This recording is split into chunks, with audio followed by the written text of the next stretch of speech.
I greet you in Jesus' precious name. It's just wonderful to be with you again on the program.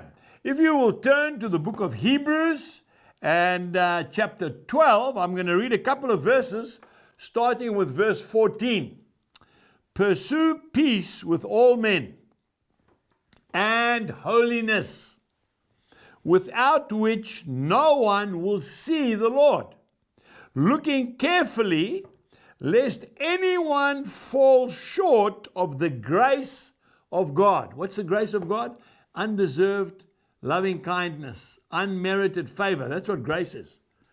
Fall short of the grace of God. Now this is very important, lest any root of bitterness springing up cause trouble, and by this many become defiled.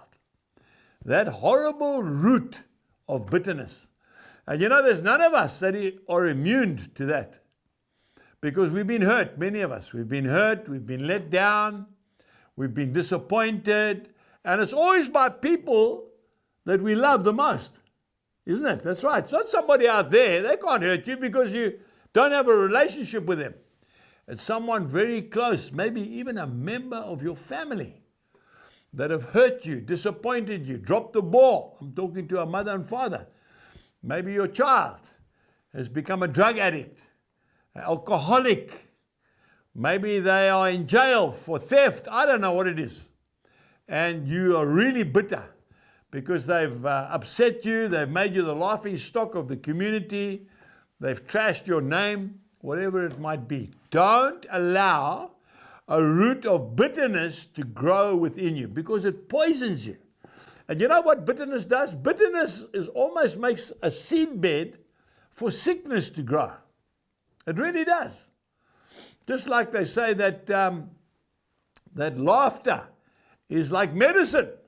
You have a good laugh, you feel better afterwards, don't you? Bitterness is exactly the opposite.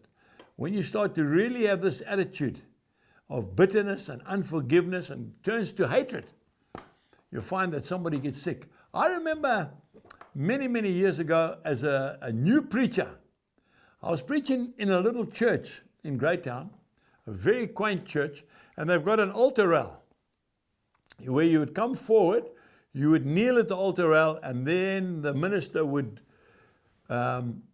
give you communion. And he asked me to preach this one time, and I preached on healing.